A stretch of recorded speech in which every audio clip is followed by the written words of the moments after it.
All right. Welcome to another Monday night Lock and Load show, broadcasting on the Gun Channels platform and on the interwebs across the planet. To all my prepper friends out there and the gun geeks, bushcrafting people, knife flakes, and welcome to another edition of Lock and Load. And it's been a very crazy week again. Liberals are going nuts about the new Supreme Court nomination coming up. Kennedy is resigning, and it's just been a pretty crazy world last week.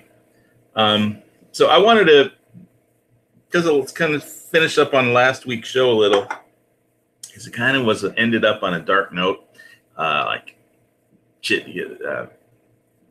grid down, everybody dies kind of thing. And I wanted to talk about something a little more hopeful about that whole situation. Saw this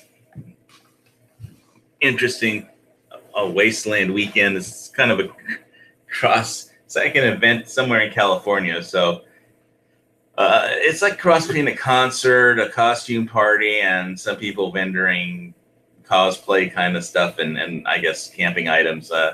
And since it's in California, I guess it's like there's a couple of things. I read the rules for this particular Wasteland Weekend concert show or whatever, and it's like no guns, no ammo, no squirt guns loaded with water, no lasers, it's like none of this and none of that. It's like all the fun stuff's almost out.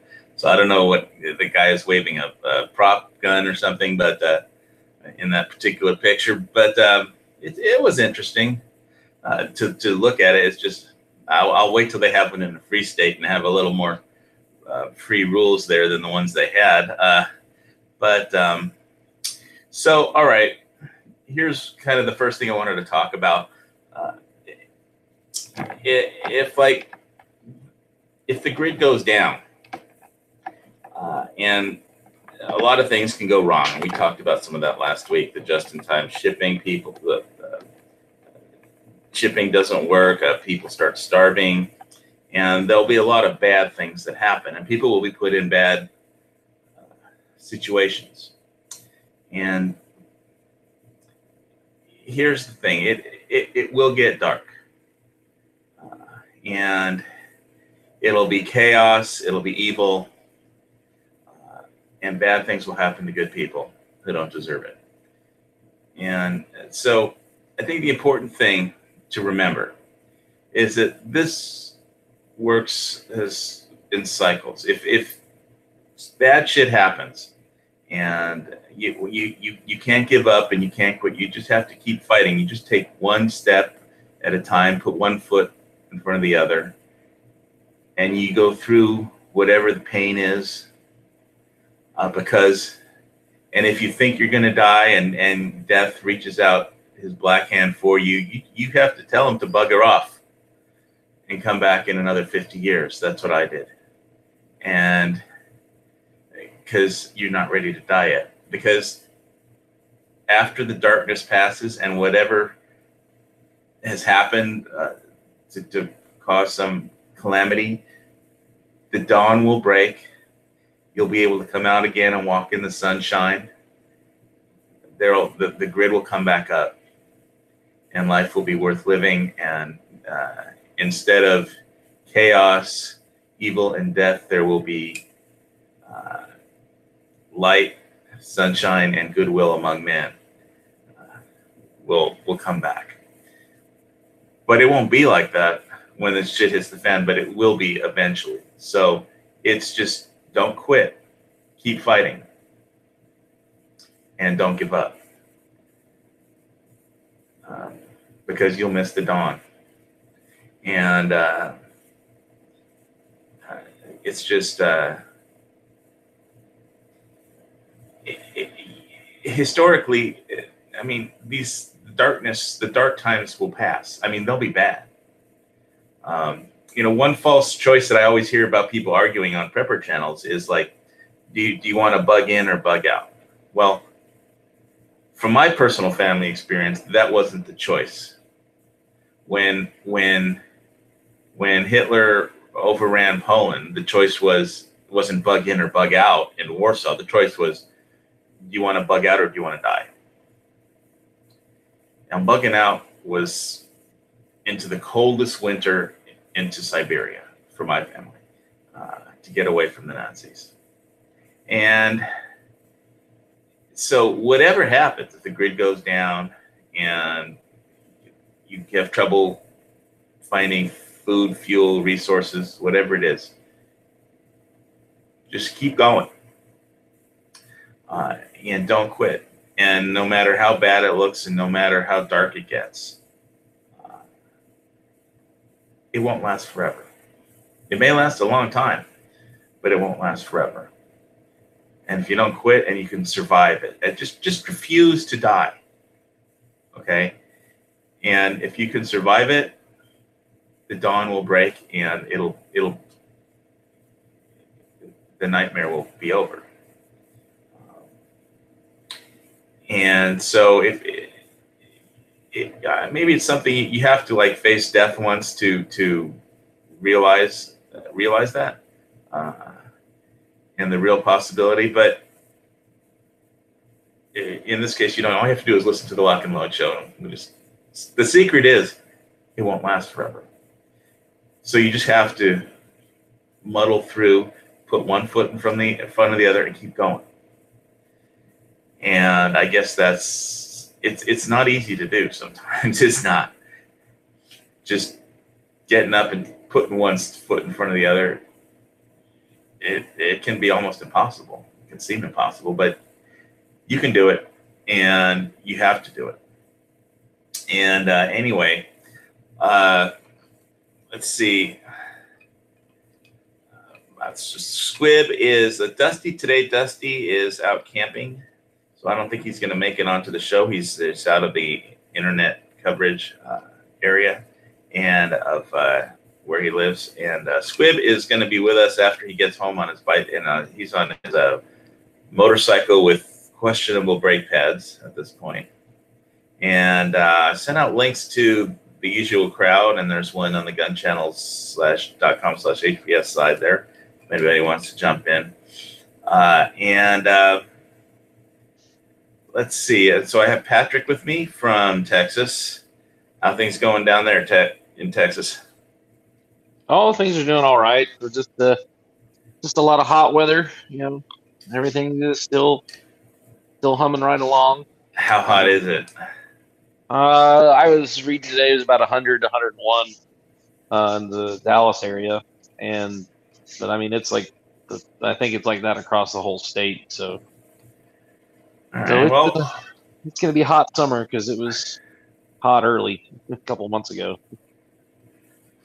Well, you're saying earlier air conditioning works, so glad to hear that.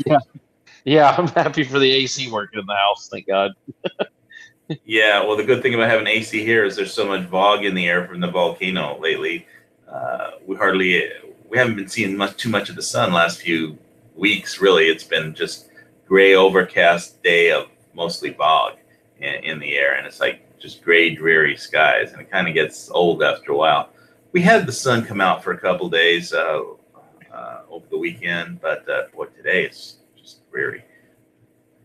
So I guess you just have to get used to it. I'm going to be some prepping things that I have to work on. I was saying in the pre-chat, I have to find some new bug out locations on the north part of the island because all my bug out locations are on the volcano, which is kind of problematical right now. It's not like some of them wouldn't work, but with the way things are up there, I'd rather bug out someplace else than right up on the volcano.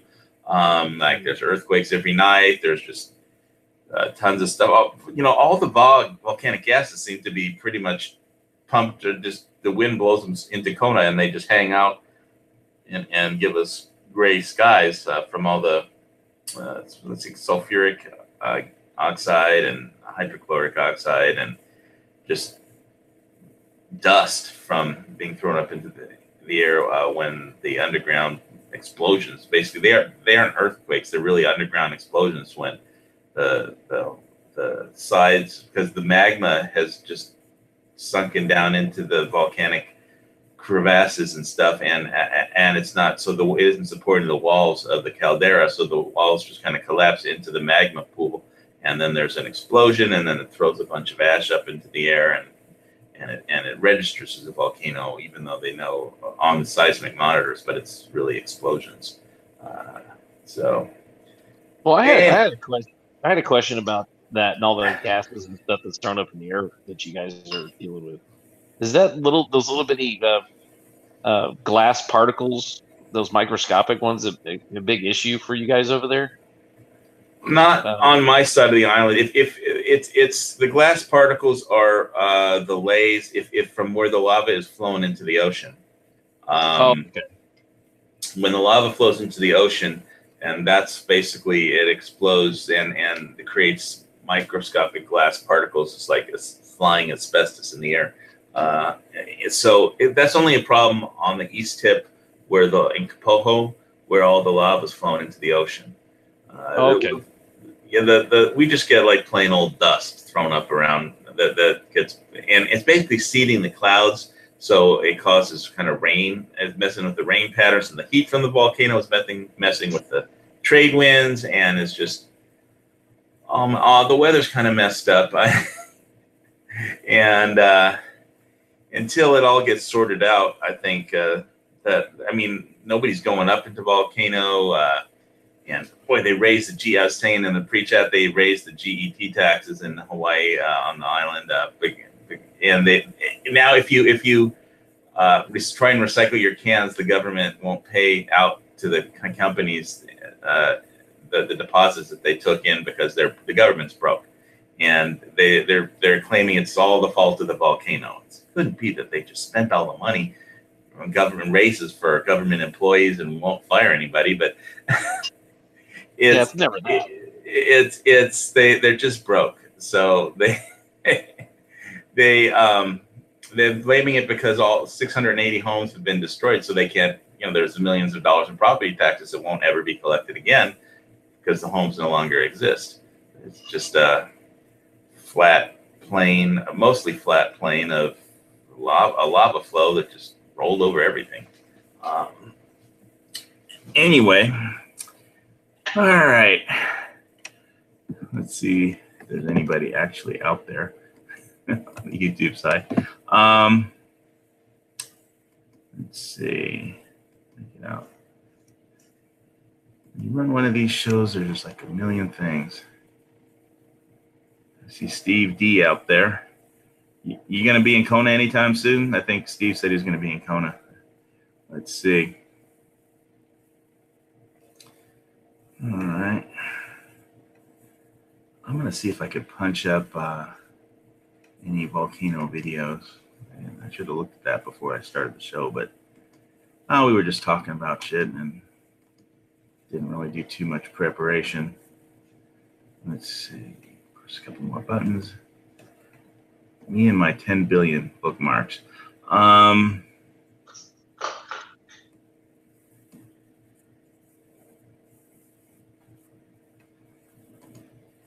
Big Island now. See if they have any new volcano helicopter videos linked. Fisher 8. Flow affects the firearm. Okay, I was saying earlier that in the pre-chat that it was really funny that there's the HPD put out a bulletin for a wanted bulletin on basically some guy in a Toyota Tacoma tried to run him down, and they fired 11 shots at him and they missed. And he just pulled the car over and ran into the jungle. And they said they tried to find him, but they couldn't, which probably means they looked in the direction of the jungle, realized there weren't any donut shops in there, and then they said, well, we don't know where he is, and we aren't going to chase him through that jungle. So, and he's still wanted. They put out, the way they wrote it said that it was like man wanted in connection with shooting incident, but he didn't shoot anybody. He just gunned his engine at him. It was the cops who fired 11 shots and missed. I mean, really? It just goes to show you that just because somebody has the badge doesn't mean they know how to shoot. Anyway. Sounds like they need to send Dog the Bounty Hunter in after him. He doesn't go through jungles either.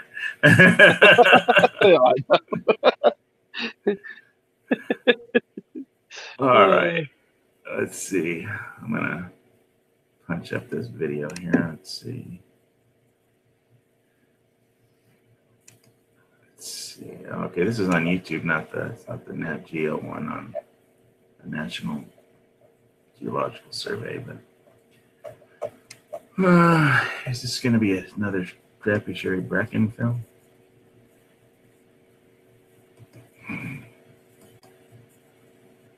No, everybody's seen Rivers of Lava. That's kind of boring. At least it's boring to me. I mean, I guess if it's flowing through your neighborhood, it's not boring, but I'll pass on that one. Let's go check out a different website real quick. All right, so before I bore everyone to death by just while I'm looking on stuff and not talking on the internet, I'll screen share my Sportsman's Guide thing. How's that? I don't know if I'm going to buy any of this stuff, but I put together a cart. I always like to look at Milsurp stuff. And this is like in direct contradiction to it. I think Mike Helton was talking about not spending money on prepper stuff, how it's all commercialized. Anyway, so can you see this, Patrick? Yeah, I can see it. Okay, cool. So yeah, I went through this stuff and I threw some stuff in there, and I'll just talk about it real quick. Canvas duffel bag, $9 on sale. Mountain House number 10 can't go wrong with that. This hat looked pretty cool. Soviet Milsurp boonie hat from Afghanistan. I figured it'd be good with an AK. I mean, it's got the star from the Soviet Union on it, and it's like, I think it'd be a must-have to go with the AK. And that's pretty expensive, but I guess I don't have any Russian Milsurp stuff, so it'd be nice to have one thing. All right. Come on, rebuild. Okay. Bandoliers. They had a lot of Milsurp stuff on sale, which is why I went over. You know, Mike's right. I mean, all this stuff gets commercialized, but some of these prices are pretty decent on the sale. Like, you know, $9 for a duffel bag. Okay. $13.50 for 6 M4 bandoliers, a 6-pack bandoliers. Hard to go wrong at that price. There's one.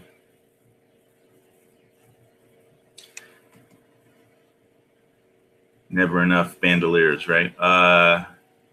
Sniper Veil. I haven't bought this stuff, but I threw it in a cart and thinking about it. I have to pay off all my dentist bills before and see if there's any money left before I buy anything else. But Dutch Milsurp Sniper Veil, 2-pack used. 36 by 36. So that's on sale for $13.50. It's not too much money.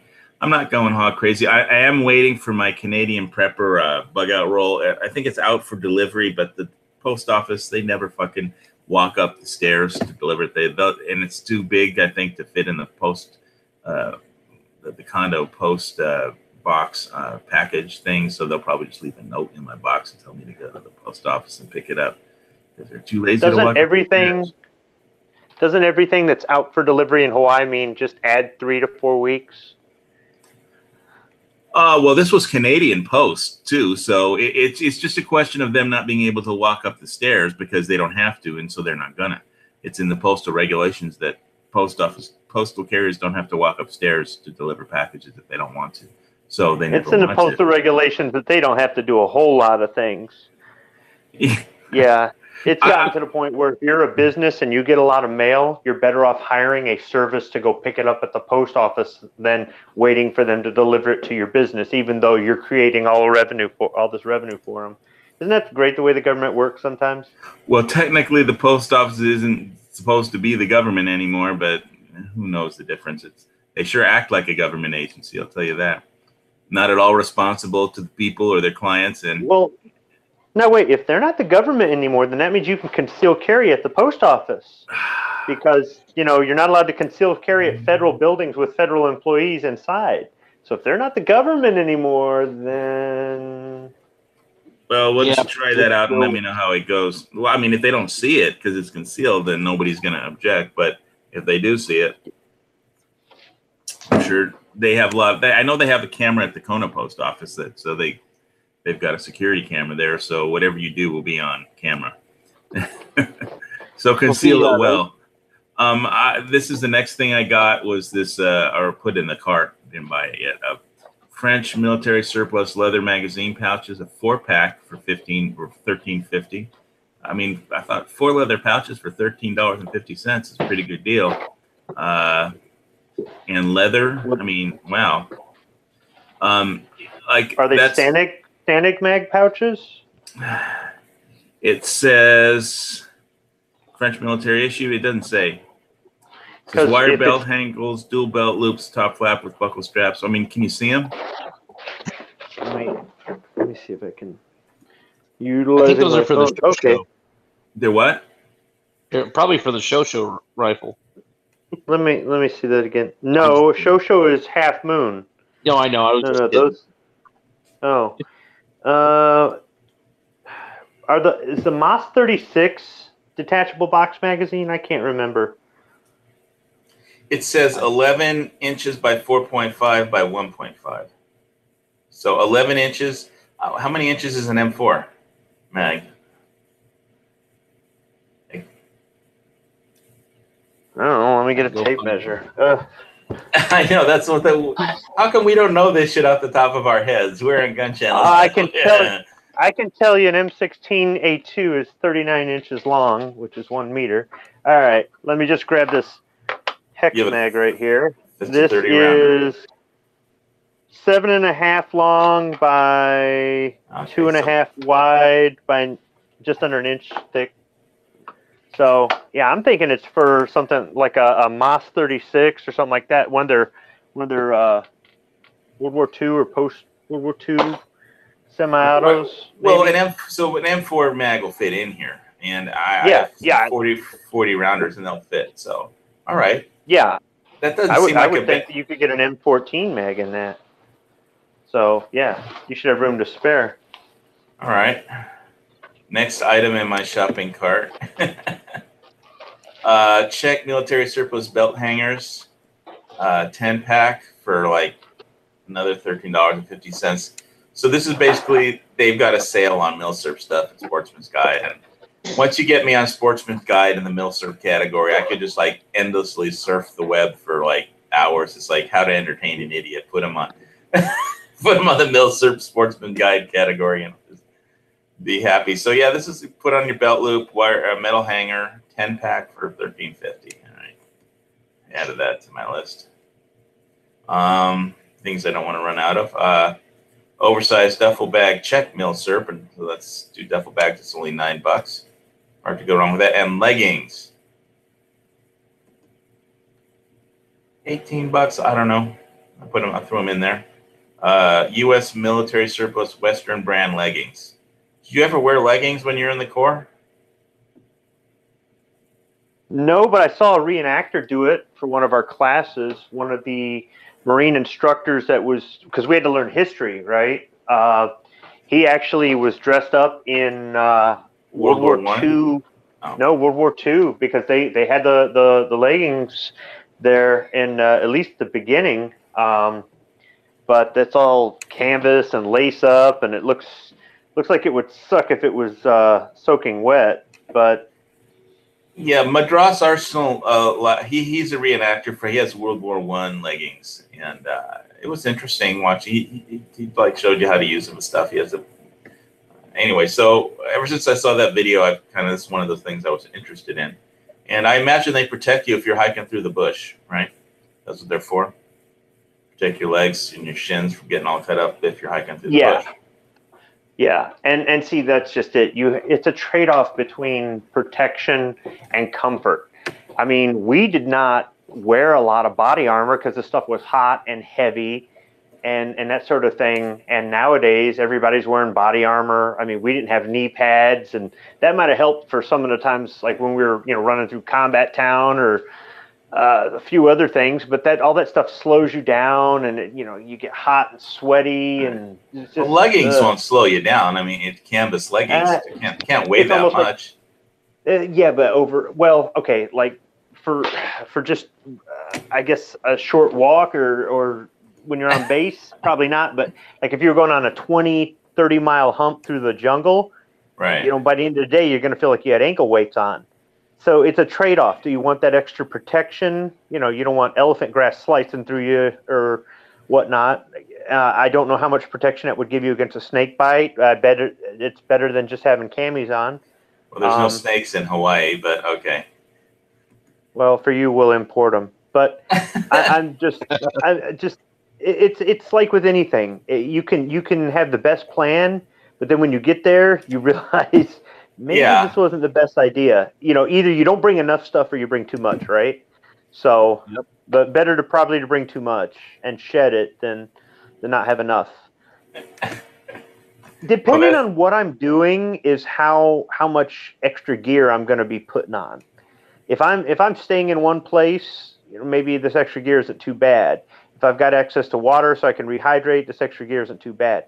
But if I'm trudging through an area, I might just shed some of that stuff for, I guess, sheer comfort. Yeah, and you might just throw stuff out of your backpack if it's too heavy to carry, I guess. See Patriot in the Dark's out there. Hey, Patriot, Semper Fi. Mop gear, that was always fun. MOP? I'm not sure. Mop gear, that's mop gear is what you wear for nuclear, biological, chemical. So it's a camouflage suit that's got charcoal impregnated in it. So imagine working out wearing fiberglass insulation. I mean, you're just sweating like a pig. It's great if you're in sub-zero temperatures. That stuff will keep you warm. You could actually use it for like deer hunting or something. But otherwise, you're sweating like a pig. But that charcoal was there to protect you against the chemicals. So you're going to have your gas mask on with a hood. You're going to have your mop suit on, and then you're going to have mop boot covers over your boots, and you're going to have rubber gloves. And they got different levels, like mop 1 is just the mask, mop 2. And MOP stands for what? I can't remember. I think it's either MOP or MOPP. I can't remember. But mop gear is your nuclear, biological, chemical gear, and you've got different. I think you've got like 4 levels. So like first level is just a mask, and then level 4 is everything: the boot covers, the whole suit, the whole 9 yards. So the bigger the danger, the more dangerous the chemical that you could be exposed to, the more layers and more things you got to put on, and that stuff is heavy and hot and miserable. Man, I don't know how you guys could shoot through that mask, because that thing looks like it's totally. So that's really. Here's your vision. Well, you don't shoot through the mask, but well, I mean, with women. No, we actually do that. We do wear the gear, and we go out and we do live fire. And I mean, it's interesting being behind a log in a prone position with this gas mask on, and it's fogging up, and you can barely get sight picture, right? And you're trying to hit this target, this human-shaped target, and that's something where select fire, I think, would be more useful. You know what? When you can't... I had to say, I was watching Navy SEALs earlier that was on, NGM. I think Battle of Britain is on right now, Patrick was saying. But that scene from Navy SEALs, we need to get Dusty on his farm to build a kill house that people can practice. I'm serious. You need a kill house, with the tires, surrounded by tires, and the wood cardboard cutouts of the Cardboard bad guys. Yeah, no, they've got that in Combat Town. That's it's a lot of fun. It's a whole lot of fun. Yeah, well, Dusty's Farm needs one of those. Well, yeah, all right. You know what? I'll talk to him next time. Like, hey, man, look. If it'll get HBS over out his ass and over there. Yeah, no kidding. That would be fun. That would be fun to train on. Believe me, we don't have a Combat Town where I can go around here, or a kill house. It's interesting kicking indoors and tossing in grenades and going in as a team, and one part clears one floor, one clears another, or they're throwing you in through the window. Don't be careful when you're going in through the window. It's just, it's something else. And you got, I'm too big to go through a window. I'll just go right through the wall. Yeah. We'll use to breach the door. See, that's why I want Jared, because it'd be like, look, man, just blow the door. All right, I'm not going in through the fucking window again. All right, just no.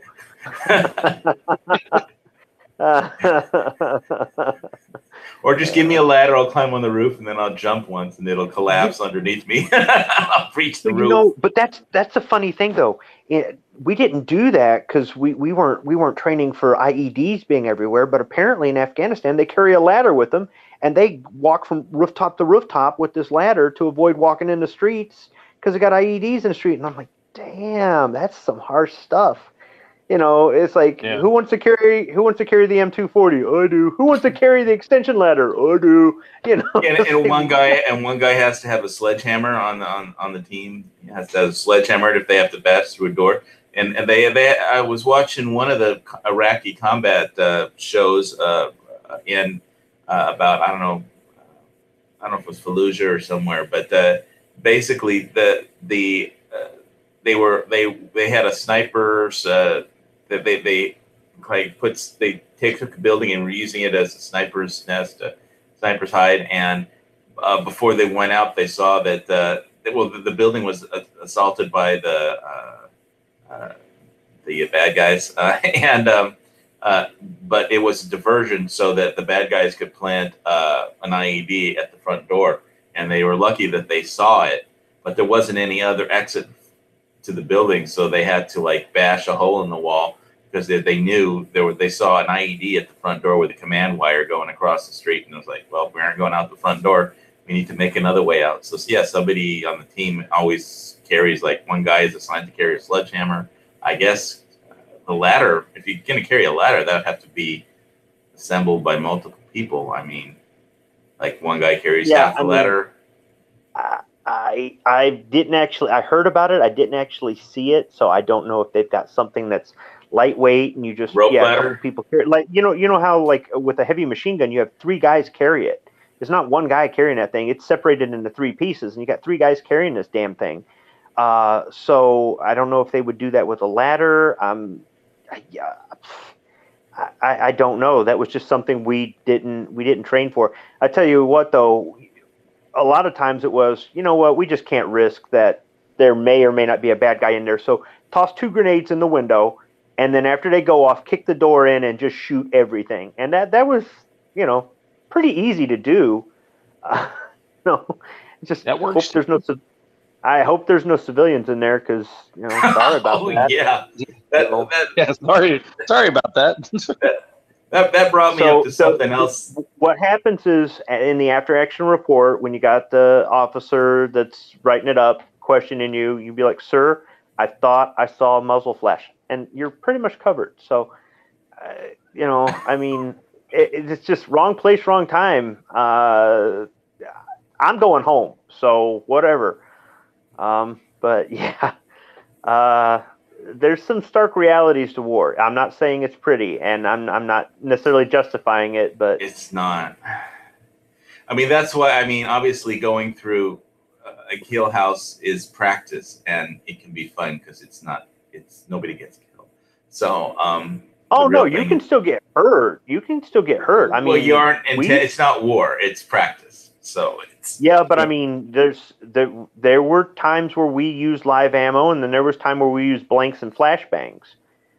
There were even times where we used BB guns. That was kind of silly, but hey, you know, you could shoot somebody and you didn't kill them, but they were instantly a casualty. You're out, you know.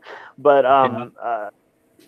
you know, using blanks and flashbangs is still it's loud and it's hot and It's you can simulated still get combat. hurt. It's But not the when you're real thing. using live ammo and you're actually blasting holes and stuff, and you got a real grenade and all kinds of stuff like that, I mean, any of it, you could still get hurt and train. You know, I understand somebody go, oh, you just got a twisted ankle. Yeah, well, you know, if you weren't there, it wouldn't happen. But in real combat, there are you know, collateral injuries that are not necessarily from enemy fire or something, and I mean, that's why you got Doc with you. You always carry, you have a corpsman on your team, and those guys are some brave guys. Let me tell you. You know, people can say whatever they want to say about the Navy, but those Navy corpsmen, they were some brave guys. Okay. Can I pick on you over something you said last week? I don't care if you pick on me. I mean, I'm fair game, right? Well, I thought I'd ask first. What am I gonna do? Come over to Hawaii and kick your? Nah. Well, okay, thanks. I'll take that as a go ahead. Okay, I just wanted to put we had like a discussion about what to do about there's if there's a grid down situation and there's instead of like zombies roaming around, there'll be like mobs of starving people rolling around. And then Dusty and you said you wouldn't have any problem shooting trespassers. And so I Right. think my question was, well, what do you do if basically there's starving, you know, people who want like a can of beans or something like that, and who won't take no for an answer? And you said you have no problem shooting trespassers. Okay. What if it's like two parents, they're starving, and off in the background there is their kids? So let's say they just let's take you out of the picture for a moment. And let's say they just die right in front of you because they trip and fall and die. And then what do you do with the kids that are in the background? They're trespassing too. You aren't going to shoot the children, are you? I mean, if you had killed the parents, this is a moral. This isn't me saying you're wrong. This is a moral dilemma of dark times. So it's like, so let's say something happens, or you have to. These two people won't take no for an answer, and they become violent, and you have to defend yourself, and you shoot. Well, what do you do with the kids? They just saw you shoot their parents, and let's say they're only 5 years old or something, and after they get done crying over their parents, I mean, what are you going to do with them? I mean, if they grow up, they're going to want revenge, and they're going to come after you eventually. But are you going to shoot the kids, or are you going to let them sign up? It's a moral dilemma. What do you do? I mean, there's no right answer. This isn't picking on me. This isn't picking on me. This is almost sounds like a plot for a movie. So here's the thing. It's one of those situational things. I mean, if their parents attacked me or attacked part of my team or something like that, and I've got to use lethal force, then I've got to use lethal force. If they were psycho crazy and they said, we need you to take care of our kids, and I'm like, I'm not taking on any more people. We've only got enough for who we have. Move on. And they said, well, we'll just kill ourselves, and then you'll be stuck taking care of our orphan kids, and off themselves right in front of me. You know, it might be something where I've got to get the group together and we got to have a talk about whether or not we're taking in any more. Yeah, it could be that desperate. As far as just shooting innocent children, no. Shooting a child that's pointing a gun at me, I'll blow his brains out. I don't care. And I don't care if the kid doesn't understand the consequences of what he's doing. because Right. We're not talking there about. are lots of people. There are lots of people that commit acts of violence that don't understand the consequences, whether they're not mentally capable or they don't have the maturity or whatever it is. Yeah, But the question, really, the heart of the matter is how much of your moral compass are you willing to throw away in a shit hits the fan situation? And keeping in mind what I was talking about before you got back home was that eventually these terrible situations come to an end, and the sun comes out and the dawn breaks if you can survive them. So, like, how do you decide how much of your moral compass you're willing to toss away to guarantee that until my family is absolutely to safety, to a point where I feel that we're out of danger or out of imminent danger or out of whatever the situation has caused where I've got to go back to my military background, at that point, it's time to roll it back some and just go back to keeping your head on a swivel. But you said something earlier about the military thing not necessarily being what you need for the zombie apocalypse, and I disagree. I think that I would go right back to my military training, my military experience. What I know what I'm capable of. Just because I don't do it day to day in the civilian world doesn't mean anything. Absolutely. But it's going to come down to my family. Now, if it's just down to me, I may be living by a whole different set of rules. I may even be, what's the point now? But as long as there's one member of my family left, then I'm there to protect them. You've got to have a mission, and you've got to have an objective. And if my objective is to get us out of this, and my mission is to be the protector, then that's what I do until the mission is complete. So, yeah, I think what I was getting at was that shit hits the fan, grid down situations isn't like combat. I mean, the rules are slightly different. Oh, okay. I see what you're saying. I thought you meant maybe just the training or the knowledge or the experience or the tactics or what you're saying is there's no rules of engagement per se. Yeah, and all you have is your moral compass, and so there won't be an officer writing up an after-action report. No, but you'll have to live with whatever you do.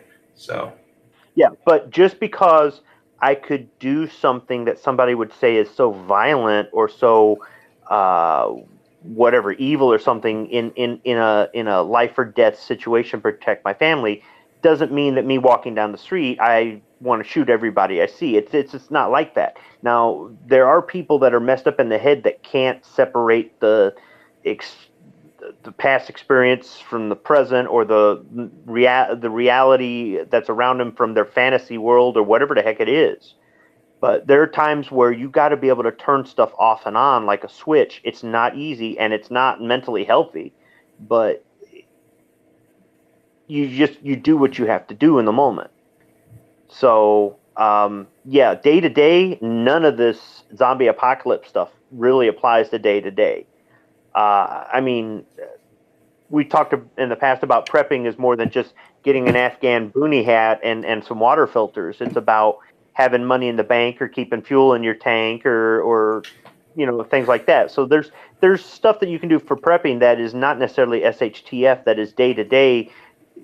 Being able to survive something like losing your job or having the power go out for 3 days or something like that. But there's also prepping for SHTF. So Irish USMC vet says, "Kill them. Napalm sticks to kids. Kill them all and let God sort them out." I assume he's joking.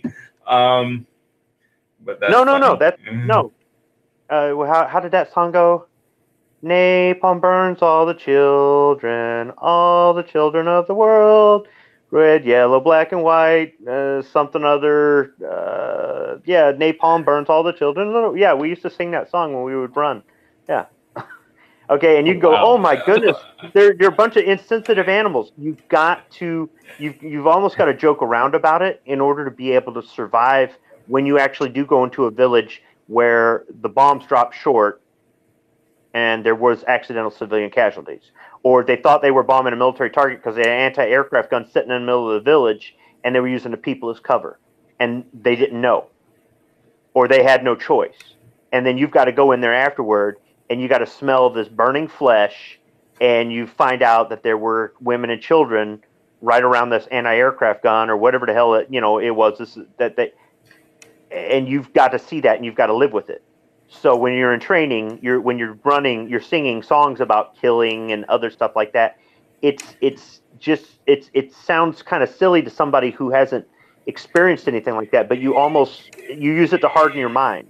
It's cadence. It's a cadence for running. I mean, it is a cadence for running, but you do talk when you do sing some of these songs. Some people might go, "Oh, that's disgusting," or "Oh, that's insensitive," or "That's okay." You know what, dude? You sit there and say it's disgusting and insensitive. I'll go do the dirty work that keeps you free. You know what I mean? So for somebody who might be listening, who's going, "Oh my goodness, they're a bunch of animals." Well, no, we're not. We're the reason that you have the right to call us animals. So I mean, sometimes when you're doing the cadence for running and you're singing some of these songs, they are pretty gruesome. But like I said, it's a way to mentally harden your mind while you're in training, while you're safely on base, while you're in peacetime, whatever it is. So when you do go to war and you see these atrocities, you're able to keep your shit together, because if you can't, you're going to get your friends killed, because your mind is on this dead baby that you saw today, not about making it home. And I know it's a real foreign concept to somebody who hasn't, but it's just something you just have to do. You just do it and you think about it later. So that sort of thing you would have to be able to do that in SHTF, and that's why nobody really wants it to happen, because nobody wants to see that stuff. Yeah, and the other thing that you said last week that I talked about in the pre-chat while you were out is that you kind of made fun about people who thought that they could trade food for sex if the shit hits the fan. But I mean, historically, people prostitute themselves for food. They did it in Germany after World War II. They did it in the Balkans during that conflict. I mean, it's nothing new. It happens all the time. What I was just saying, how dark things get. Yeah, and it would be medieval, I guess, right? Yeah, it would. Well, some people have weird sexual fantasies and all, but it's just the point isn't that. It's just however dark it gets, it won't last forever. So you've got to just keep walking ahead, to put one foot in front of the other, and refuse to die, basically. So is Mad Max Fury Road a training documentary, or is it entertainment? Well, I thought it was a car chase, and it was a car chase followed by a car race, and it's pretty interesting film in that they showed up without any kind of a screenplay and a bunch of tricked out cars in Namibia and just started shooting a movie with no dialogue. I mean, they figured out that I think I figured out that's why the good dialogue is towards the end of the movie, because it took them a while to actually figure out something to say, because they didn't have any screenplay or script to read lines from. It's just a car chase. But there's some good dialogue in there towards the end about hope and redemption. And I think the first line Mad Max says is like, "That's my car." In that movie, it's like. Yeah, well, it's the ultimate car movie, and the interesting thing about it is that those were real car stunts. That, I mean, the CGI those are real car stunts. So like at the end of the movie, CGI, but not too much. But it was mostly a real car. Yeah, like when the guitar and the steering wheel go right up in front of the screen, the steering wheel was CGI, the guitar kind of CGI, but when they flipped the rig over, that was real. Yeah. That was real. and that all those monster trucks and stuff, that was real, and so that was a crazy car movie. And that's what I like about stuff. That's why I like movies that do real stuff and not CGI. Too much. If they can do it real, it's like do it real. Go old school. Who was it that I was trying to explain? Oh yeah, I think when Ron come on the other couple weeks ago, and I was trying to explain to him about black and white movies. He's like, black and white? Why would anybody want to see a black and white movie? And I was like, they use these tricks like plot, story, dialogue, acting, character interactions driving the plot, all kinds of incredibly brilliant things, because they didn't have any of these other tricks to entertain people with. And so it's old school way of, but it's like if people want to see Power Rangers and all animated shit, then it's like, people that make movies know about how to write a movie, but they don't bother to sometimes. Why, if it's all just, computer animations and stuff. The thing about like New Hope in Star Wars is it had characters, it had a plot. That's why it was good. And you cared about the characters, the way they interacted. It was the characters that drew you in, and so you don't always get that in modern movies, and it had to be in the old black and white ones, because they didn't have any of these new tricks to entertain people with. They had to rely on the basics that always worked. So people were better at it then.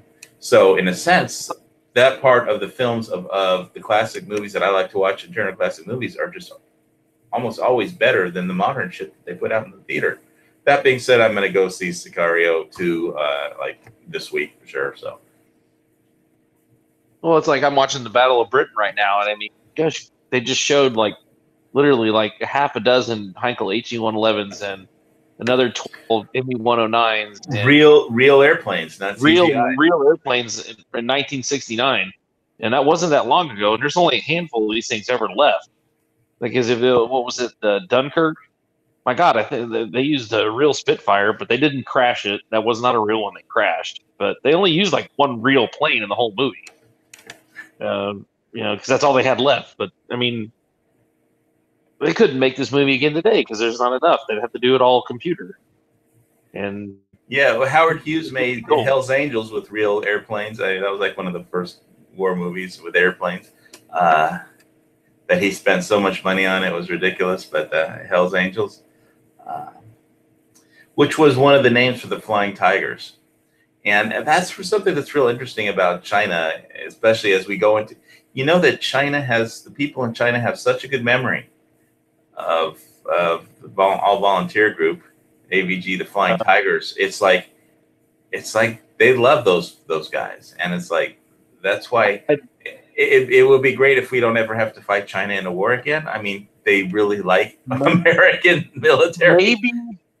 Maybe because the only reason why I'm saying is HVS. I work with a guy who's from China, and he's about he's a little younger than me, but so he was born in the mid '80s.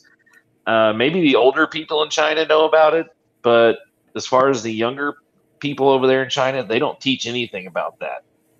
He has no knowledge of World War II. If you walk into downtown Beijing or Shanghai and you're wearing a Flying Tigers gear, they'll be all over you, giving you free stuff and just patting you on the back and wanting to be your friend.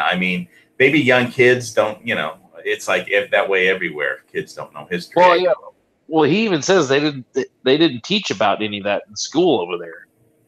They all he knows is he doesn't like Japanese, and he does not know why.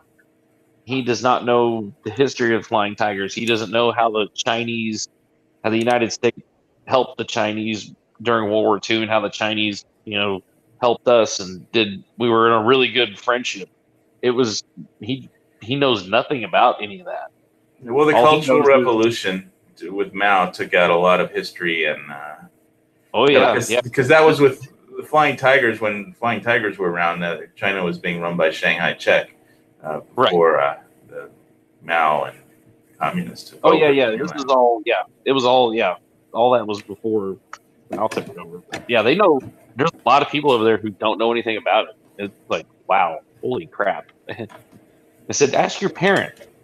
Ask your parents about this. And he says, they don't know either. I'm like, how do they not know? You know?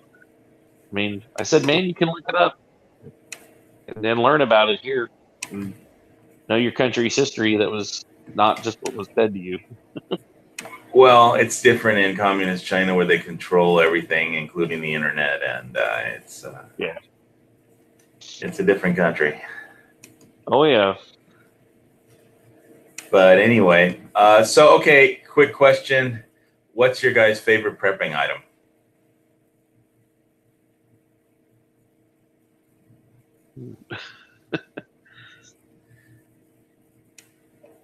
I have never even really given any thought.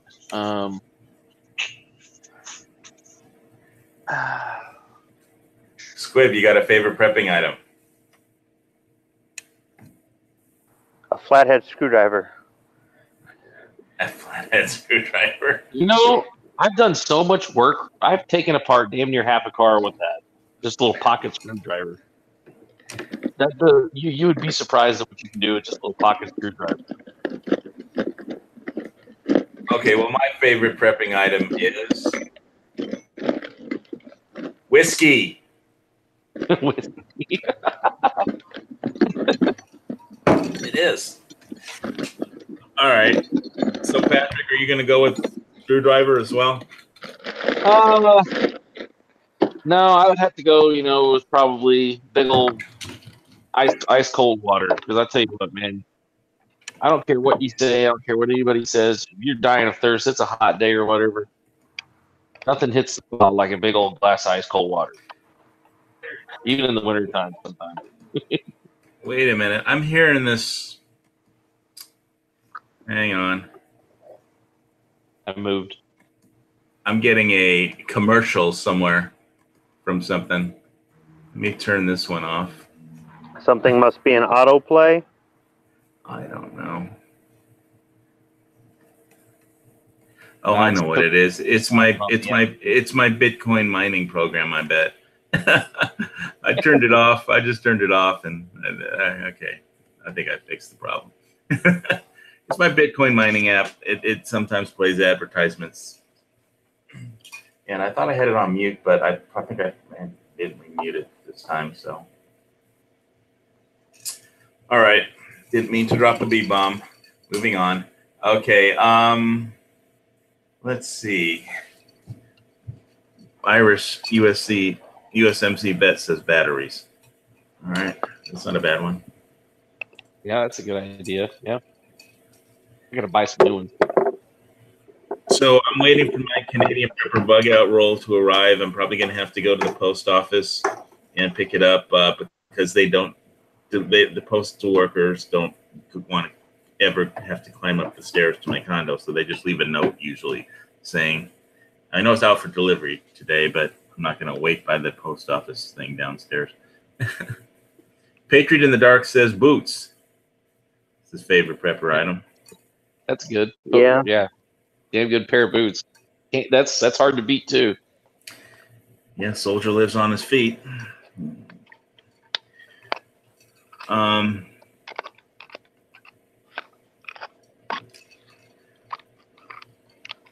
right. So yeah, I'm looking forward to what's that? A good hat. Cover your ears and keep the sun off you. Snow? Well, I don't have to deal with snow, but Sun. sun. Yeah, a good hat. That's not a terrible idea neither. Depends on where you live. That's how bad you need a hat. But jeepers. Oh, and if it was in the wintertime, or if it was up where Squib lives and all the 10 feet of snow and everything, something to keep your ears warm. Oh, God. I can't stand that. Yeah, I don't know if I can. I'm ready. I don't have any subarctic gear. I mean, winter is starting to get colder and colder lately up there. And I'm kind of used to like a low of 72 and a high of 80. Well, our winter's only about 2 weeks, so it's okay for us here. We get by. Well, yeah, Texas isn't Michigan, so it's a little farther north than you.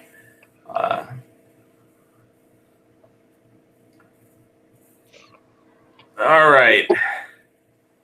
So they had a contest on what gun channels preppers you would pick, and I guess on Midnight Range's show, and somebody picked me.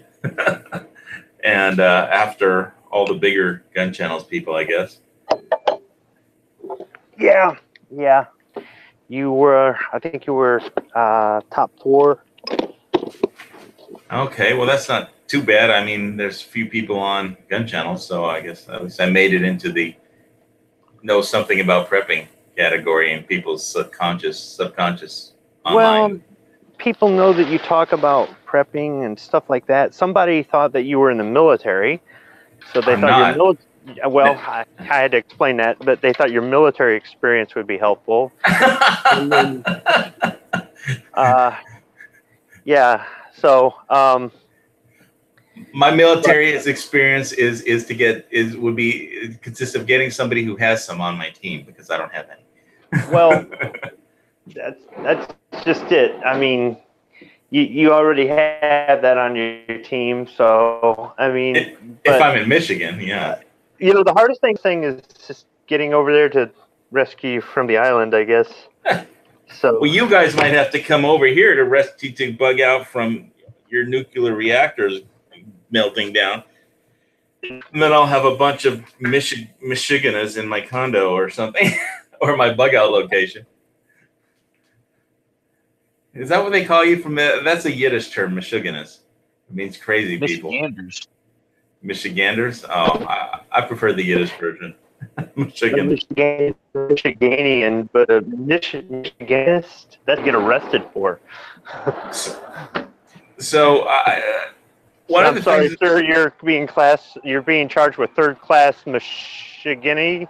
I can't even say it. Michiganese.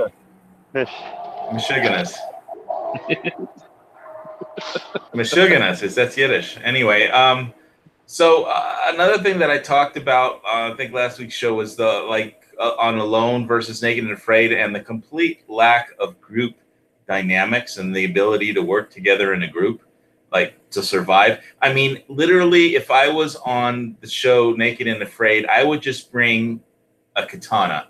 I would kill all the other, just chop off the heads on the first day of all the other contestants, and just feed them to the lions and say, look, I'm the lone survivor. The lions killed everybody else, you know, and they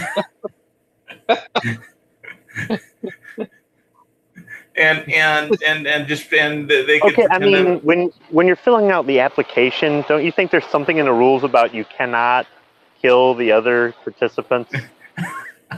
They don't have to put that in the rules. It's illegal.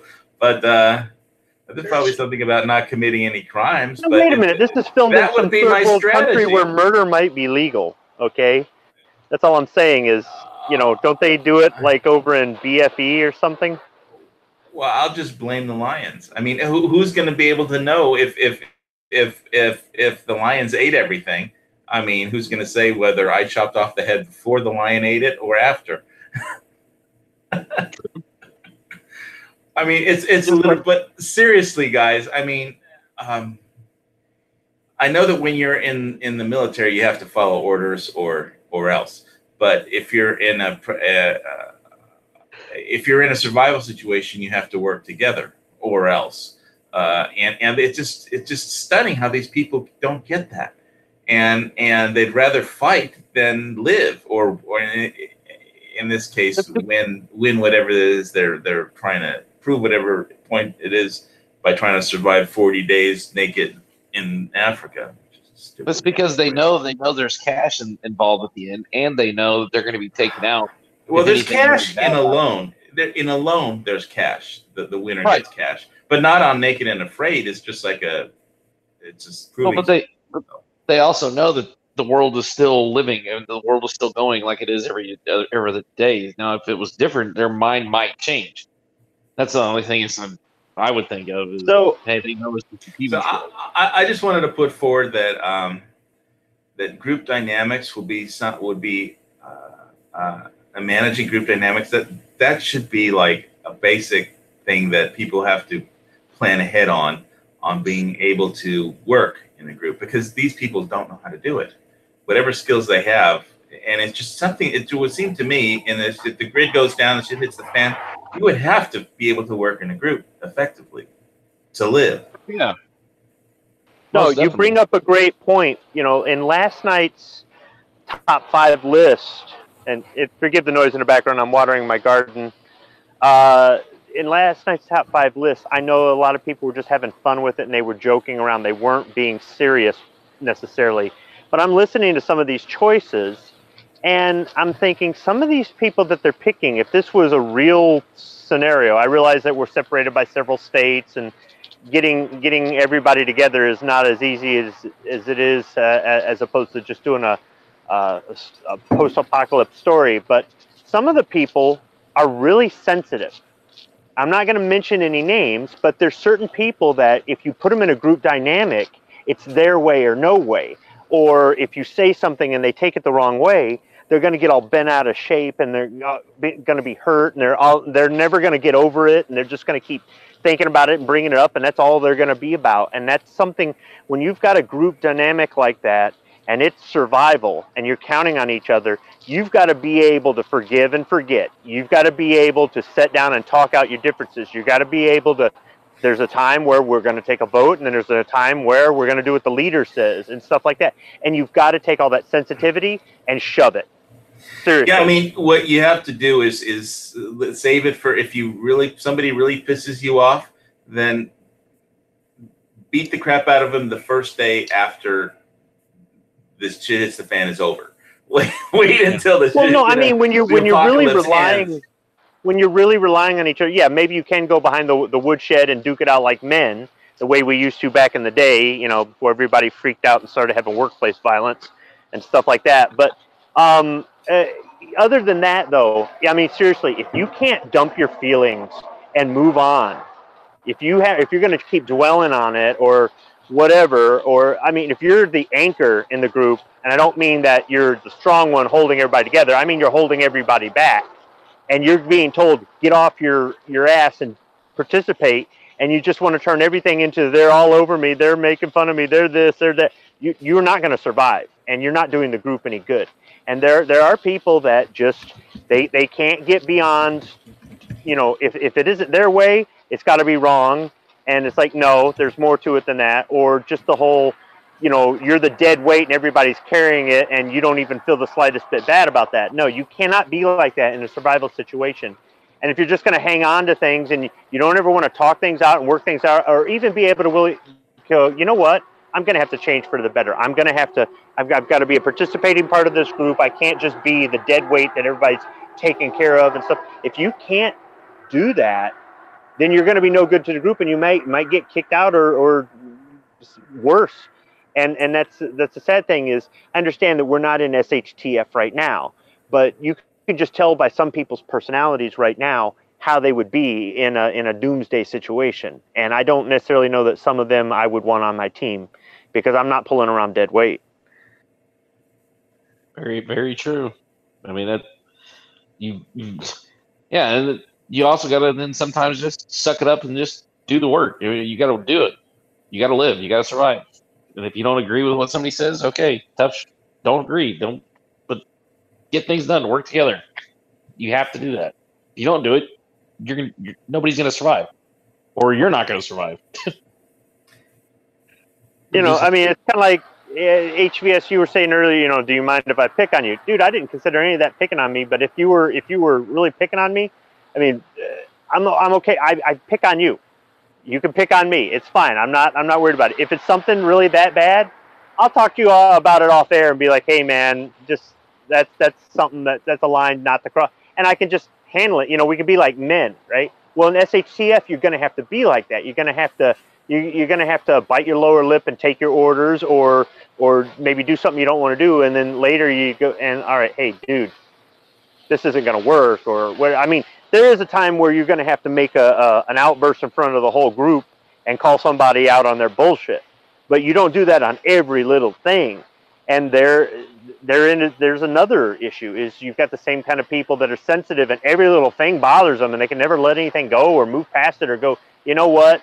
I don't like this about you, but I like 10 other things about you. So the one thing I don't like, I'm not going to dwell on it. I'm going to think about the 10 things that we agree on, or the things that I think make you a good friend, or whatever it is. They're also the kind of people that they're going to throw a tantrum over every little thing. It's like, dude, this is survival. Yeah, and there's no points for second place, and second place is you're dead. So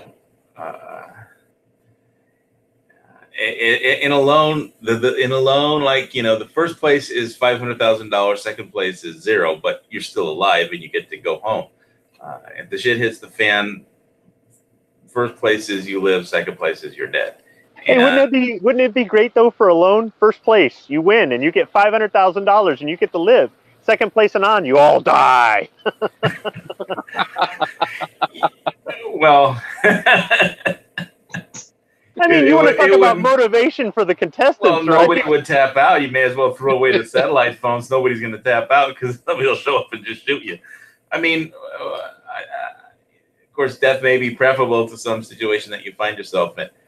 Speaking of not letting anything goes, I came to the conclusion that I think that if I was on a loan, I wouldn't want a 22 LR. I'd prefer, instead of a rifle, because of the bears there, I prefer just bear spray, bear repellent spray. It like 2 big canisters of bear repellent spray. And if a bear like showed up in my camp at 2 in the morning, I just start spraying, and he would just run as soon as he's got a.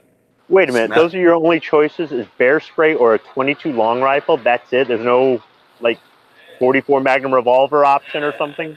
Not on that show, no. Oh, dude, that sucks. Yeah. Yeah, I mean, on that show, it's either they'll tell you bear spray don't always work. Yep. Well, bears have pretty sensitive noses. I mean, I'd take a chance on that. I mean, I've seen dogs just turn from raving attack dogs into, like, polite little, I'm sorry, I didn't mean to do it, little things. And it doesn't matter how big it is. It's because and with a dog, 90% of its olfactory, 90% of its brain is devoted to the olfactory senses. I mean, 90%. So I don't know how much bears. I know bears use their nose to find food, and it's very sensitive. I don't know how much of their brain is. So I don't know if it would have. But I've seen it work on dogs. So I don't know. I think I know the shotgun lamp from the movie The Great Outdoors, where he shoots the bear in the ass. Irish USMC vet says 40 millimeter grenade launcher. Yeah, that's my favorite scene from. Speaking of movies that only have that don't rely on special effects, that's my favorite scene from My Cousin Vinny, is when he's at the hunting cabin and there's a barn owl hooting outside, and he runs out with a 357 or a 44, and he just unloads the revolver into the dark. That was on the other day. Yeah, My Cousin Vinny. That's another great movie where it was all the character interactions. The interaction between Joe Pesci and I guess what was the name of the actor that played Herman Munster, who played the judge? I mean, it was Herman Munster. Yeah, I don't know his name. But that was such a great character interaction. Marissa Tomei and Ralph Macchio, and well, but it was in between the judge and Joe Pesci's character. That was just hilarious. It just drove the whole thing. He's trying to get him like he keeps throwing him in jail over and over again. Mr. Gambini, come here. You sir are dead. You're a dead man. He said, "You're a dead man." Yeah. He's like, wait a minute. Who'd you say? Jerry Gallo? He's dead. Yeah, No, it's just was just so funny. I It's classic, man. yeah, but there wasn't any special effects. There wasn't a, I mean, the gunfire was used as a joke, and it worked, but it was it was just character interactions driving that whole movie. I mean, between Joe Pesci and his fiance, it was all character reactions, and it would have worked in black and white. It didn't need to be in color. It would have worked in black and white. And so that's what I like about old movies. It's just that's why sometimes people still make movies like that, because it works. And I mean that will be on reruns forever, that movie, because it's so damn good. And it stands the test of time. I mean, it doesn't matter when you watch it. Yeah, but that's the scene I remember the most, is when he runs outside with the I was at a 44 or a 357, I forget, and a revolver, and he just unloads it because there's a barn owl screeching outside. Doesn't know what it Always is. like it when he went to go and he finally had grits for the first time. He goes, "You never had grits before?" I've heard of them, but I've never seen them. Yeah, I had grits once when I was in San Diego. Somebody made me some. My parents always used to make grits. Mine didn't. Kid. Pancakes, waffles, not grits. I mean, I make oatmeal, We but have it with the pancakes and the waffles. I don't even think I could find grits in Hawaii. I mean, we have Spam, but not grits, as far as I know. I've never seen it even at Costco. So I had a Spam sandwich earlier. well, I have Spam just for shit hits the fan, but I have to keep my cholesterol down, so I generally don't eat that kind of. It's very high, too high in saturated fat. And, it's for my cholesterol, so I still have some for prepping that I store, and if anything, it'll at least be useful if the grid goes down for barter if I don't want to eat it. And I run out of my. Well, yeah, but I'd rather eat something slightly more that won't clog up my arteries. If it was a cow or steak, I'd rather have steak than Spam. But absolutely. Yeah, I get it every now and then. I try to keep several cans or buy a can of it just because I know it'll last a long time. Yeah, I don't think the expiration dates matter too much on the Spam. No. But, it's like, I guess I have a huge amount of Mountain House saved up, and I was saying earlier, I think in the pre-chat, that I noticed at the Walmart in Hawaii that the individual packets were they used to be $5, a sticker that said $5 for an individual packet of Mountain House, a meal, and now they're 10. Like, what the fuck? I mean, if they just doubled the price at Walmart, and like, shit, I'm not gonna pay that. So I did buy, I think, a number 10 can, which they don't sell. They only sell, my Walmart, they only sell the individual size packets, but on Amazon you can get stuff delivered. The Walmart employees have got a really good dental plan, and that costs a lot of money. So I'm just saying. Oh wait, sorry. Yeah, you can always call the home office in Arkansas and just say, "Hey, why'd you guys raise the price of my Mountain House?" I wanna talk to Sam Walton right now. I don't care if he's dead. Get him on the phone.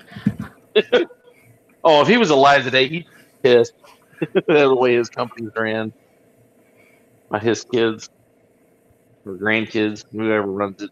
I hear they take good care of their employees. Well, they paid them. They paid them in. I mean, if they were in the 401k. There was one girl at the local Walmart that I met. One lady said she's been working for Walmart for 20 years, and she has a great 401k. She made a ton of money, not from what they pay them, but because the stock that she owned in her 401k went up in value so much over the years. And so she says, I'm sitting, I got no problems. I mean, it wasn't the money that they paid, it was the stock that they paid her in the 401k. And that became very valuable for her. So, there's that. But, I got to pay for my own dentistry. My healthcare only covers doctor kind of stuff. So, Of course, I had some pretty big doctor bills, which got paid for by my healthcare, so I guess I can't complain. That was in 2016, though, and here we are in 2018. Glad to be here. All right. So, anything other prepping item news on? Are there any prepping stuff thing kind of shows in Michigan, or is this? I didn't see if all the past shows were in California or they move around from state to state. But they got anything like that in Michigan? Renaissance Festival. That's not a prepping. The Renaissance Festival isn't a prepping show. No, that's that the closest thing we've got to some sort of convention or something like that. Star Trek convention. They've got convention centers down in Detroit. So back in the 80s, they tried to revitalize Detroit. Well, they've been trying to revitalize Detroit since the 70s, but back in the 80s, they were trying to do something to get people to want to bring their conventions to Detroit. And I'm like, yeah, instead of Las Vegas, where they got gambling and all kinds of other stuff. And they put in stupid stuff like a monorail that didn't work, and like all kinds of other big cities, and just all they've over the years they've tried to do something, put in the casinos and put in more sports and make all kinds of fancy apartments that young hipsters want to move to and things like that. But overall, they still haven't done a whole lot for big conventions down there. I went to a I think it was Western Michigan University was playing at Ford Field, which is where the Lions play. And on the other side, there was a convention getting out, and it was I think it was a Latter-day Saints convention or something like that. I mean, they don't have the big shows like Las Vegas, so if there was going to be a big prepping thing, I would think it would be in Las Vegas of all places. You know what I mean? If they were going to demo some sort of expensive prepping item, they could take it out in the desert. What are they going to do over here? Shove it in the lake? So, well, depends what kind of prepping item it was. I mean, I imagine there's things you can do in a lake that you can't do in Las Vegas because they have water in a lake, and they don't have very much in Las Vegas. They got Lake Mead. What are you talking about? Yeah, they do have like a Lake Las Vegas or something, but I think it's just anyway.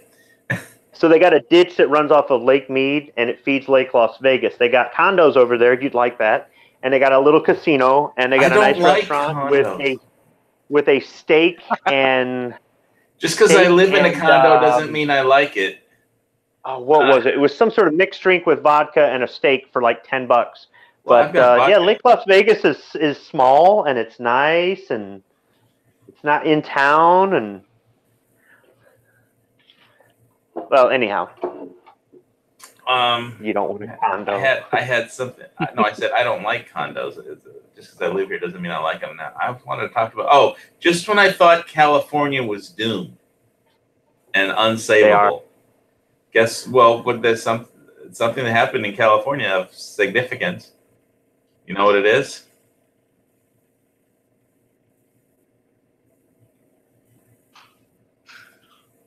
Okay, I guess you don't. It's not the wasteland thing. No, it's not that.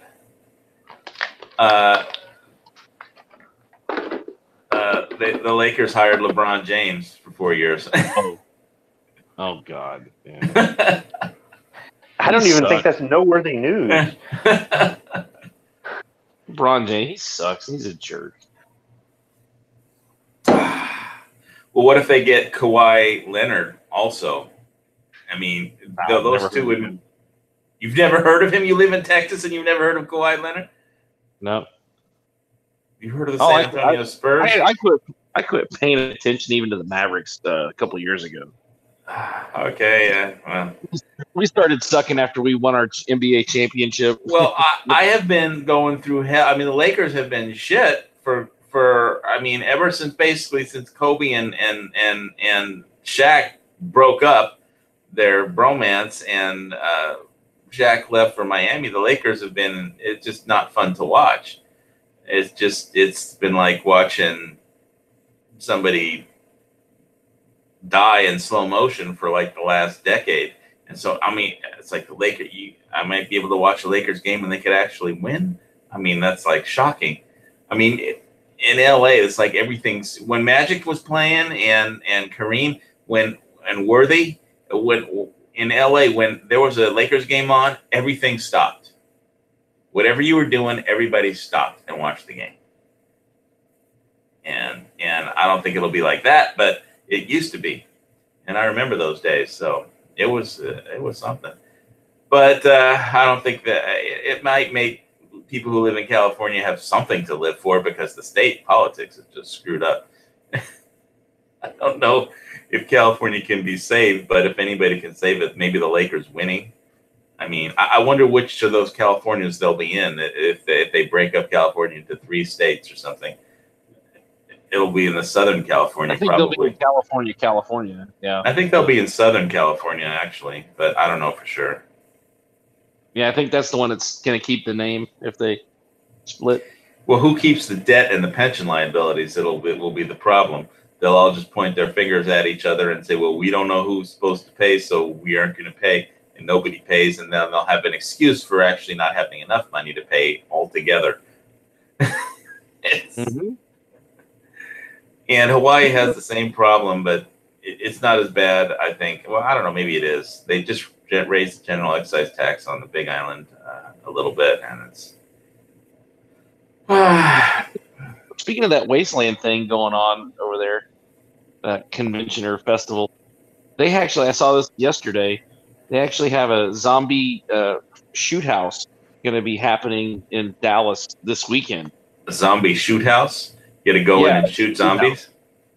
Yeah, with an actual M4 that is converted to shoot, lasers. So it's like laser tag, but M4 will actually cycle bolts and everything. You don't actually get to go in and shoot people dressed up as zombies. No, then. Yeah, no, these are real people. These are real people dressed as zombies with little sensors on them, and you get an M4 that has a cycling action, and that is just. They said it's about as loud as a 22, or something like that, and it cycles the action, has the real feel, or. Oh yeah, I forgot to say what I texted Squib when he first texted me about the thing on gun channels where everybody said, who would you want to bug out on gun channels with which person? I said, whichever person has a minigun. That'll be good enough for me. Of course, the problem is I don't think anybody on gun channels has a minigun. So I might have to settle for somebody with a Ma Deuce, and I don't even think anybody on gun channels has that either, but they might have it at the National Guard Armory that's down the highway for me here or for our town. Well, yeah, but you'd have to steal it. Yeah, I'd have to steal it. Now they might have it at the FEMA. They might have them at the FEMA control center for the North Texas area, which is down the road also. Well, I'm surprised if they have one. If the shit hits the fan, that'd be the first place I want to get myself a Ma Deuce for sure. If I could get my hands on it by hook or by crook, that would be pretty awesome. Oh, that place already looks like a prison, all the way around it right now. I can imagine if the shit hit the fan, what it would look like. Well, prisons are designed to keep people in, not keep people out. So a prison you can break into. Well, it's just opposite. The fences and angled, the razor wires all angled the other way, all the way around it to keep you out and everything. They've got guards that are posted there all day long with rifles. You can drive past it and see them sitting in their guard shack walking around with dogs. I mean, I was like, geez. Big radio antennas everywhere and everything. But getting my hands on a 50 caliber machine gun won't be easy on this island. I don't think I'm not even sure there is one somewhere, even on the military base. I mean, they probably have some mortars because that's what they practice with. But I think basically when they have military drills, the military units that are drilling land in the harbor on Kauai Harbor and drive up to the Pahakaloa military target range / base. And that's basically all it is. It's a practice. How can you say the name of anything over there? You get used to it, after time. if you live here for Muka 20 years, Maliki Haka. It's a wise way to say Merry Christmas to you. Mele, yeah, well, Mele Kaliki Maha, I think. Christmas. How about there's this road that almost nobody can pronounce that's like called Kalani Aniole. Aniole, golly. Kalani Aniole Highway, yeah. But we know how to. You live on Fury Road, so that's easy for us. I don't live on Fury Road. That's in Namibia. Yeah, you were asking me when I was going to move to Australia because I watched like Mad Max Fury Road, but I mean that's in Namibia, and I'm not moving to Namibia. But isn't it supposed to be set in Australia? No. Yes, Mad Max. Okay. Yeah. Fury real Road? Mad Max, not this new stuff. Is real it Mad Max. Set in Australia. Supposed to be. Fury Road isn't set in Australia. It's in Namibia. Well, it may have been filmed in Namibia. Wait, you're telling me all these white people live in Namibia? It's set. It's supposed to Only be in a post-apocalypse. Australia. What, are Just you as- racist against white people? Yeah. The next I'm just Mad saying Max that will they have might to be be. geographically displaced if they're in Namibia. I don't know why they couldn't film it in Australia. It's They supposed filmed to be all the Australia. other.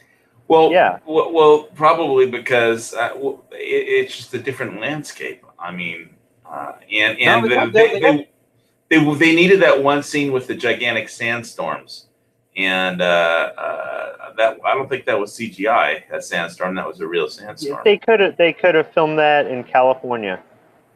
Yeah. Where would there be a sandstorm?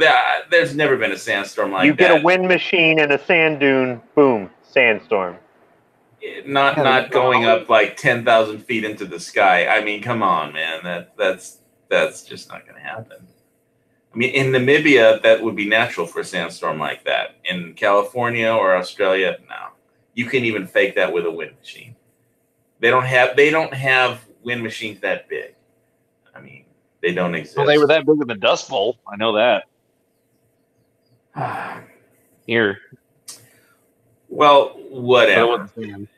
I'm not sure why they shot was it in also like- Namibia, but they did. No, yeah, I mean, it may have been shot there, but the setting is in Australia for the Mad Max movies. The original, yeah, but I don't even know why.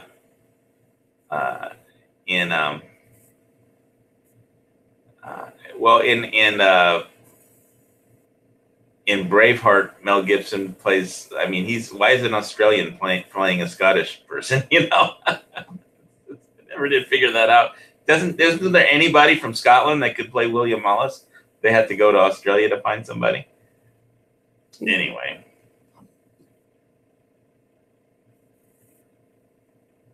It's their job is to act. Call that acting? Well, I can do. I mean, there's a reason why they're in it and I'm not. All right. Is there any other prepper shit we need to talk about? I did see that the B-36, this is the anniversary when the first B-36 rolled off the assembly line. Outstanding. Today? Yep. Today in Fort Worth at the Convair plant in Fort Worth, the first one rolled off the line today. Yep. Air Force Plant number 4, right across the runway from Carswell Air Force Base, which is now Fort Worth JRB, right? Yes, sir. Yep.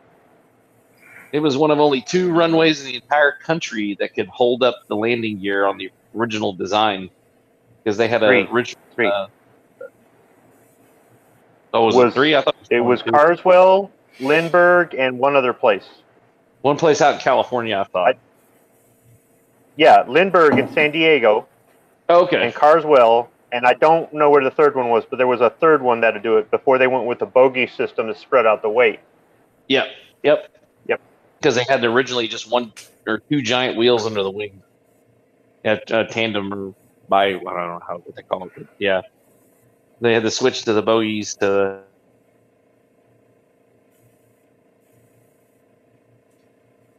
Well, the thing is, if I ever have to bug out to Michigan, I think I'm going to need to have a C-130 for all my mountain house and silver and shit. Hey, and ammo.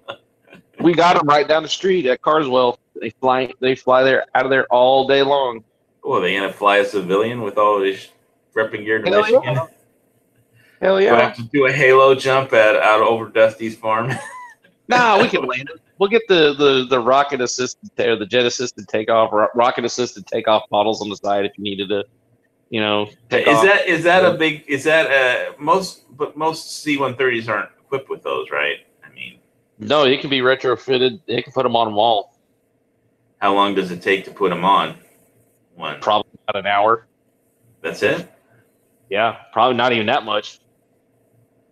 Because I know they have them stripped off of Fat Albert for the Blue Angels within, minutes after its landing. They take them right off. I'm sure Dusty won't mind us landing a C-130 in his soybean field. It would. Probably the only. I definitely trust it more than a whole bunch of other planes. Did you know that is the longest plane in production for the U.S. Air Force or military? Constant. Yeah, I mean, it was. It's carrying an amazing amount of gear, and Well, they have You never shut the could- line down. You could The line is never own shut one. down. a You could own one. C-130. Okay, you can own one, Yeah, How the much- civilian version. The civilian version is the L100 or the L328, depending on whether you had the short original one or you had the stretch model. So, well, how come Gun Channel should have its own C-130? That way, I Right? wouldn't have to buy one. I'll have to buy one with Bitcoin. How much Bitcoin for one C-130? Oh my goodness! Hey, Lockheed. Ah. They don't care. Yeah, I don't think that they'll accept fake money for a real item. But that would be good to get because it's a prop-driven plane. You could fly through a hurricane versus a jet, and maybe slower, but hey. if I have to fly to Michigan, I like it to be You on can fly a jet not in a hurricane. Oh, yeah, but, I mean, just the water ingestion is just that, yeah, they don't like too much water. Were you in the Air Force? Pat? It's a Patrick. It's a turboprop. It draws in the air. It's a jet. It's a jet powered. Yeah, but prop engines can ingest more water than a regular turbine can. My dad worked for American for 30 years for American Airlines in the maintenance. The air ambulance I took was a turboprop. Were you in the Air Force or something, or just that your father worked for the? No, airline? my family's worked in aviation for years. I mean, God, since my grandfather and my father both worked for American Airlines for combined total probably 50 years. So Well, I thought it was interesting that I didn't even know before I saw something on the Military History Channel about it. The Pan Am was like almost they were like a civilian airlines that when World War II started, they were pretty much absorbed into like the cargo lift capability for the U.S. military, and like all their planes were painted battleship gray and an American flag put on them, and they're like basically all the pilots got like an idea, a quasi-military ID, and they're basically airlift capability for the U.S. military, and because they needed to run all kinds of supplies all over the planet when the war broke out. But yeah, so Pan Am was kind of part of the for a while was part of the U.S. military. I guess most people didn't know that. well, they were about the largest airline at the time. I mean, nobody was bigger than them, and they had a worldwide reach. Were they all flying the Constellations back then still, or No, they had flying boats. they had the C-47, or they had flying boats? Did they have Yeah, the they had a lot of- when they was had the C-47 put out? Was that at the start or in the middle? DC-3 No, the DC-3 was About That's what my- 1935. late 30s. Yeah, mid to late Yeah. 30s. Because that's what my D- grandfather flew in Central America. DC-3 was a Constellation? No. Constellation was the oh crap, what was it? There were two of them. There was a regular Constellation, and then there was a Super Constellation. I want to say one was a L99, and the other one was man, I can't remember the designations. I think the Super had the three-tip tail. The tail had 3 vertical stabilizers. I know that was Eisenhower's first. That was the first Air Force One, so to speak, when Eisenhower was president. Yeah, but the main cargo plane during World War II was the DC-3 or C-47. But they flew anything. It didn't matter what. Anything that had engines on it, they flew it. All right. Let's see. I don't know if there's any. Is there any gun news happening that happened this week that we should need to report on, other than a new Supreme Court justice being appointed or nominated? For anybody who's a CZ fan, CZ's coming out with a full-size P10. That's from Mr. Guns and Gear leaked it. Got a photo of it, and apparently they're going to be having the slides milled where you can have a RMR on it or a little reflex sight attached to it. So, about all I've heard. I haven't heard anything else. Well, I probably have enough pistols for now, but I guess I have room for one more. They didn't have such crappy gun laws in this state. $2.7 million For what? for Hercules. Really? Oh, Yeah, it's an alpha model, so it's got the early engines with the 3-bladed props. This one don't have a Roman nose, though. This one's got the current nose on it. I looked at a couple others, and it was call for price, and this one's actually got the price on it. If you have to ask, you can't afford it. Yeah, I guess. Yeah. All right. Well, I guess you're not going to screen share that one. I'll tell you that. So that is a just tough get airplane. $2.7 million, and it's yours. Well, I'll have to wait till Bitcoin goes up a bit more. Or the dollar crashes a bit more. Let's see. I got all the time in the world. At least I do for now. Because I can make do without a C-130 for a little while. All right. Well, thanks everybody for tuning into this week's show. Tried to cover some prepping concepts and stuff about grid down and basically the concept that it won't last forever and the sun will come up and peace and love will return to the world to conquer fear, doubt, and hatred and bad luck. So stay safe out there. Keep on prepping, and we'll see you next week. Thanks so much for tuning in. Give us a thumbs up. God bless America.